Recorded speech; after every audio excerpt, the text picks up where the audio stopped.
ఉమ్మడి నల్గొండ జిల్లాను వర్షాలు అతలాకుతలం చేశాయి. కుండపోత వర్షాలకు Hyderabad to Vijayawada highway block అయింది. కోదాడ మండలం రామాపురం క్రాస్ రోడ్ వద్ద బ్రిడ్జి కుప్పకూలిపోయింది. దీంతో విజయవాడ వెళ్లాల్సిన వాహనాలు ఎక్కడికక్కడ నిలిచిపోయాయి. 10 కిలోమీటర్ల మేర ట్రాఫిక్ జామ్ కావడంతో ప్రయాణికులు నరకం అనుభవించారు. ఇక దీనిపై మరింత సమాచారాన్ని మా ప్రతినిధి రాము అందిస్తారు. కుండపోత వర్షాలు ఉమ్మడి నల్గొండ జిల్లాను అతలాకుతలం చేశాయి, జనజీవనాన్ని స్తంభింపజేశాయి. ప్రధానంగా రోడ్లన్నీ కూడా ఎక్కడికక్కడ ధ్వంసమైనటువంటి పరిస్థితిని మనం చూసాం. ప్రధానంగా హైదరాబాదు విజయవాడ జాతీయ రహదారిపైన కోదాడ పక్కన దాటగానే ఏదైతే రామాపురం క్రాస్ రోడ్ వద్ద ఒకసారిగా బ్రిడ్జి కుప్పకూలింది. దీంతో హైదరాబాద్ నుంచి విజయవాడ వెళ్ళేటువంటి వాహన రాకపోకలన్నీ కూడా పూర్తిగా నిలిచిపోయినటువంటి పరిస్థితిని మనం చూసాం. ప్రస్తుతం మనం అద్దంకి టు నార్కట్పల్లి రహదారిపైన ఉన్నాం. ఇక్కడ చూడొచ్చు, ఇక్కడికి వచ్చినటువంటి వాహనాలన్నింటినీ కూడా విజయవాడ వెళ్తున్నటువంటి వాహనాల్ని వయా నార్కట్పల్లి, నల్గొండ, మిర్యాలగూడ, దామరచర్ల, గుంటూరు, పిడుగురాల మీదుగా విజయవాడ పంపిస్తూ ఉన్నారు. ఎందుకంటే కోదాడ పక్కన ఉన్నటువంటి రామాపురం క్రాస్ రోడ్ వద్ద ఒక్కసారిగా బ్రిడ్జి కుప్పకూలడంతో రాకపోకలన్నీ కూడా ఎక్కడికక్కడ నిలిచిపోయాయి. కాబట్టి ట్రాఫిక్ అంతా కూడా డైవర్షన్ చేశారు పోలీసులు. ఇక ఖమ్మం వెళ్ళినటువంటి వాహనాలకు కూడా తీవ్రంగా అంతరాయం ఏర్పడింది. దీంతో ఇక్కడగా వెళ్తున్నటువంటి ప్రస్తుతం మనం చూసుకున్నటువంటి వాహనాలన్నింటినీ కూడా నార్కట్పల్లి దాటగానే కేతపల్లి, కటంగూరు, నకరికల్ మించి వయా తుంగతుర్తి, మద్దిరాల, అదేవిధంగా మరిపేట బంగ్లా మీదుగా ఖమ్మం తరలిస్తున్నటువంటి పరిస్థితిని కూడా మనం చూసాం. ఒక్కసారిగా బ్రిడ్జి కుప్పకూలిపోవడంతో దాదాపు 10 కిలోమీటర్ల మేర ఎక్కడికక్కడ వాహనాలను కూడా నిలిచిపోయాయి. విజయవాడ వైపు వెళ్తున్నటువంటి బ్రిడ్జి కూలిపోవడంతో ఎక్కడికక్కడ కూడా 10 కిలోమీటర్ల మేర వాహనాలు నిలిచిపోవడంతో ప్రయాణికులైతే తీవ్ర ఇబ్బందులు పడ్డారు. ఆహాకారాలతో వాళ్ళకు తినడానికి తిండి కూడా లేక ఎక్కడికక్కడ ట్రాఫిక్ జామ్ ఇరుక్కుపోయి పిల్లపాపలతో చాలా అవస్థలు పడ్డటువంటి పరిస్థితి అక్కడ నెలకొంది. దీంతో ఉదయాన్నే అక్కడ సూర్యాపేట జిల్లా కలెక్టర్ తేజస్ నందలాల్, సూర్యాపేట ఎస్పీ సన్ప్రీత్ సింగ్ అక్కడ చేరుకున్నారు. ఆంధ్ర సంబంధించినటువంటి పోలీసులు కూడా చేరుకొని ఎక్కడికక్కడ కూడా సమన్వయం చేసుకుంటూ అక్కడ ఉన్నటువంటి ట్రాఫిక్ అంతా కూడా క్లియర్ చేసి వయా మిర్యాలగూడ, గుంటూరు, పిడుగురాల మీదుగా విజయవాడ పంపించారు. ఆ వాహనాలన్నింటినీ కూడా నార్కట్పల్లి వద్దనే పోలీసులు అక్కడ ప్రత్యేక బార్కేడ్ ఏర్పాటు చేసి ప్రతి ఒక్క వాహనాన్ని కూడా ఆపి అడుగుతూ ఉన్నారు. విజయవాడ వైపు వెళ్ళేటువంటి వాహనాలు అక్కడ రోడ్డు తెగింది, పోవట్లేదు కాబట్టి మీరు వయా మిర్యాలగూడ, నల్గొండ, దామరచల మీదుగా, గుంటూరు మీదుగా విజయవాడ వెళ్ళవలసిందిగా వారికి సూచిక బోర్డులు పెట్టారు. వారికి సూచన చేస్తూ ఉన్నారు. ట్రాఫిక్ అంతా కూడా మళ్ళిస్తూ ఉన్నారు. ఖమ్మం వెళ్ళే వాహనాల్ని నకరికల్ వద్దకు వచ్చేలాగా చూసి నకరికల్ నుంచి వయా తుంగతుర్తి, మద్దిరాల, మరిపేట బంగ్లా మీదుగా ఖమ్మం వెళ్ళేలాగా పోలీసులు ప్రత్యేక చర్యలు తీసుకోవడంతో ట్రాఫిక్ సమస్య అనేది అంతరాయం లేకుండా ఏర్పడింది. ట్రాఫిక్ సమస్య తలెత్తకుండా ఉంది. ఇక మరొక 48 గంటల పాటు కూడా ఆ బ్రిడ్జి పునరుద్ధరించే పరిస్థితి లేదు. ఈ రహదారిని విస్తరింపజేసేటప్పుడే జిఎంఆర్ సంస్థ 2 వైపులా రోడ్డు నిర్మించి బ్రిడ్జి కట్టాల్సి ఉండగా కేవలం విజయవాడ నుంచి హైదరాబాద్ వైపు వెళ్ళే బ్రిడ్జిని మాత్రమే కొత్తగా నిర్మించింది. హైదరాబాద్ నుంచి విజయవాడ వెళ్ళేటువంటి మార్గంలో పాత బ్రిడ్జినే రెనోవేషన్ చేయడంతో అది భారీ వరదకు కూలిపోయినటువంటి పరిస్థితి. ప్రధానంగా పాలేరు వాగు ఉధృతంగా ప్రవహించి బ్రిడ్జి పైనుంచి నీలిపోవడంతోనే కింద ఉన్నటువంటి పిల్లర్లన్నీ కూడా కుంగిపోయి ఆ బ్రిడ్జి కూలిపోయిందని ఇరిగేషన్ అధికారులు, ఆర్ఎండ్బి అధికారులు చెప్తా ఉన్నారు.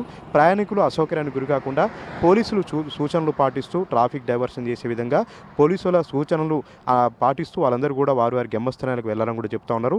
ప్రధానంగా పోలీసులు ఒకటే చెప్తా ఉన్నారు, భారీ వర్షాలు కురుస్తూ ఉన్నాయి, కుండపోత వర్షాలు కురుస్తూ ఉన్నాయి.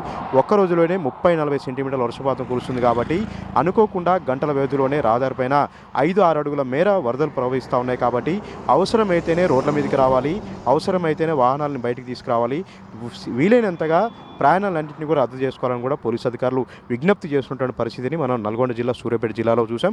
నిన్న కోదాడలో అయితే వర్ష బీభత్సం కొనసాగింది. ఇద్దరు వ్యక్తులు మృతి చెందారు. హుజూర్నగర్ మున్సిపాలిటీలో అయితే గందరగోళంగా తయారైంది. ఈరోజు కూడా ఉదయాన్నే మేలచెరు మండలం కందిబాట వద్ద బ్రిడ్జి కూలిపోవడంతో మేలచెరు టు కోదాడ సంబంధించినటువంటి రాకపోకలన్నీ కూడా పూర్తిగా అంతరాయం ఏర్పడినటువంటి పరిస్థితిని కూడా మనం చూసాం. ఇక కోదాడ నియోజకవర్గం నడిగొండ మండలం రామచంద్రపురం వద్ద సాగరెడ్మ కాలువకు గండిపడడంతో పెద్ద ఎత్తున దాదాపు 5-6 వేల క్యూసెక్ల నీరంతా కూడా సమీపమైనటువంటి పొలాల్లోకి వెళ్ళింది. సమీపమైనటువంటి పొలాల్లో ఇసుక మేటలు వేసింది.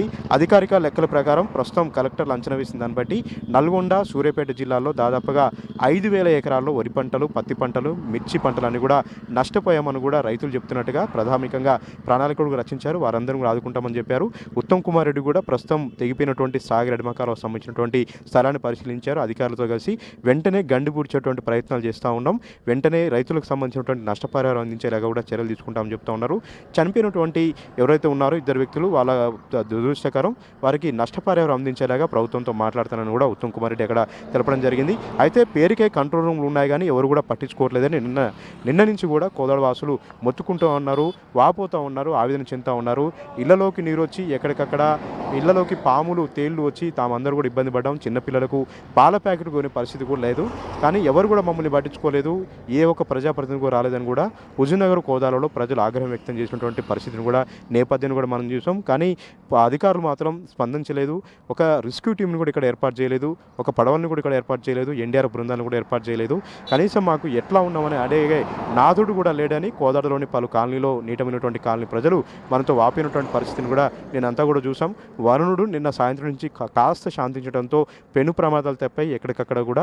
నిన్న అదే రకంగా వర్షం కానీ కంటిన్యూ అయితే కోదాడ మొత్తం మునిగిపోయేది, హుజూర్నగర్ మొత్తం మునిగిపోయేదని కూడా ప్రజలు ఒక భయభ్రాంతులు గురవుతున్న పరిస్థితిని కూడా మనం చూసాం. ఇక హైదరాబాద్ టు విజయవాడ జాతీయ రహదారి ఎప్పుడు రద్దీగా ఉంటుంది, 16 రాష్ట్రాలకు అనుసంధానంగా ఉంటుంది, ఆంధ్ర తెలంగాణకు ఒక సరిహద్దుగా ఉంటుంది. ఈ రహదారిపైనే రామాపురం క్రాస్ రోడ్ వద్ద బ్రిడ్జ్ ఒక్కసారి కుప్పకూలడంతో వాహనాలన్నీ కూడా చెల్లాచెదిరైపోయాయి. ఎటు వెళ్తున్నాయో అర్థం కావట్లేదు. ఎటు వాహనాలన్నీ కూడా డైవర్షన్ చేస్తూ అంతిమంగా విజయవాడ వెళ్ళేలాగా పోలీసులు చర్యలు తీసుకోవడంతో ప్రయాణికులు అందరూ కూడా ఊపిరి పీల్చుకున్నారు. ప్రయాణికులందరూ కూడా కాస్త ఉపశమనం పొందారని చెప్పాలి. మొత్తంగా ఉమ్మడి నల్గొండ జిల్లాలో సగటున 30 సెంటీమీటర్ల వర్షపాతం హుజూర్నగర్ కోదాడ ప్రాంతాల్లో కురిసింది. దీంతో అతలాకుతలమైంది, జనజీవనం స్తంభించిపోయింది. ప్రధానంగా రహదారులు అయితే ఎక్కడికక్కడ కూడా తెగిపోయినటువంటి పరిస్థితి అంతా కూడా మనం చూసాం. నిన్న మఠంపల్లిలో అయితే ఏదైతే సిమెంట్ ఫ్యాక్టరీలకు సిమెంట్ సరఫరా చేసేటువంటి గూడ్స్ రైలు తిరిగేటువంటి రైల్వే ట్రాక్ కూడా అక్కడ తెగిపోయింది. అక్కడ దెబ్బతినడంతో నిన్న రాత్రి నుంచి అక్కడ తెగిపోయినటువంటి రైల్వే ట్రాక్ మరమ్మతు పనులు కూడా రైల్వే శాఖ అధికారులు పూర్తి చేశారు. కొద్దిసేపటి క్రితమే మేలచెరు మండలం కందిబడ్డ దగ్గర బ్రిడ్జి కూలిపోవడంతో మేలచేరు టు కోదాడ రహదారికి సంబంధించినటువంటి వాహన రాకపోకలన్నీ కూడా పూర్తిగా నిలిచిపోయినటువంటి పరిస్థితిని మనం చూసాం.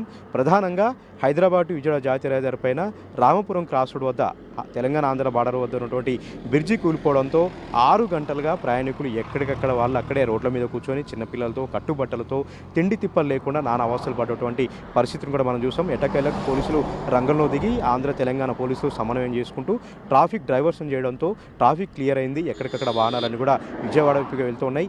ఈ బ్రిడ్జి పునరుద్ధరణ చేయడానికి దాదాపు వారం రోజులు పెట్టే అవకాశం ఉందని కూడా ఇరిగేషన్ అధికారులు, ఆర్ఎంబీ అధికారులు చెప్తా ఉన్నారు. ఆలోపే ఏదైతే ఒకవైపు వన్ సైడ్ ఉన్నటువంటి వన్ వే ఓపెన్ చేసి వచ్చేటువంటి వాహనాలను అనుమతిస్తాం, కాస్త పాలేరు వాగు శాంతించిన తర్వాతనే పునరుద్ధరణ చర్యలు చేపడతామని కూడా పోలీసు అధికారులు చెప్తూ ఉన్నారు. ఒక ఎన్డీఆర్ఎఫ్ బృందాన్ని కూడా అక్కడ అందుబాటులో ఉంచడం జరిగింది. ఏదైనా ప్రమాదం తలెత్తితే పాలేరు వాగులో ఎవరైనా గల్లంతైతే వారిని రక్షించేందుకు కూడా ప్రత్యేక చర్యలు తీసుకున్నారు. మొత్తంగా అతలాకుతలమైంది. కుండపోత వర్షం నల్గొండ జిల్లాను అతలాకుతలం చేసింది, జనజీవనాన్ని స్తంభించింది. రహదారులు అయితే కోలుకోలేని దెబ్బతీసింది. రహదారులు ఎక్కడికక్కడ కూడా దెబ్బతినిపోయి తెగిపోయి వాహన వ్యవస్థ అంతా కూడా అస్తవ్యస్తమైనటువంటి పరిస్థితి ఉమ్మడి నల్గొండ జిల్లా వ్యాప్తంగా, సూర్యాపేట జిల్లా వ్యాప్తంగా నెలకొంది. కెమెరా పర్సన్ వెంకట్తో రాము టీ న్యూస్, నల్గొండ.